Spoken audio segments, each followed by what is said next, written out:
నమో వెంకటేశాయ. ఈరోజు కలియుగ దైవం శ్రీ వెంకటేశ్వర స్వామి వారి దర్శనం చేసుకోవడం జరిగింది.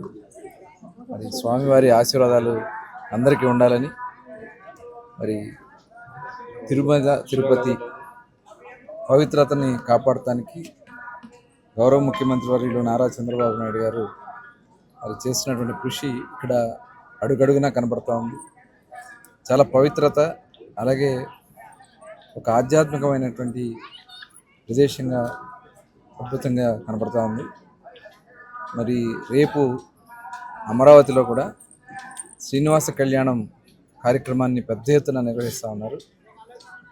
నిజంగా స్వామివారి దయతో ప్రజలు కోరుకున్న విధంగా అమరావతి రాజధాని పనులు వేగవంతంగా పూర్తి కావాలని, ఎటువంటి అడ్డంకులు రాకుండా ఉండాలని, అలాగే రాష్ట్రంలో కూడా చేస్తున్నటువంటి అన్ని కార్యక్రమాలకి ప్రభుత్వానికి స్వామివారి ఆశీర్వాదాలు ఉండాలని చెప్పి మనస్ఫూర్తిగా కోరుకుంటూ మరొకసారి స్వామివారికి మరొకసారి నా ప్రణామాలు తెలియజేసుకుంటూ సెలవు తీసుకుంటాను.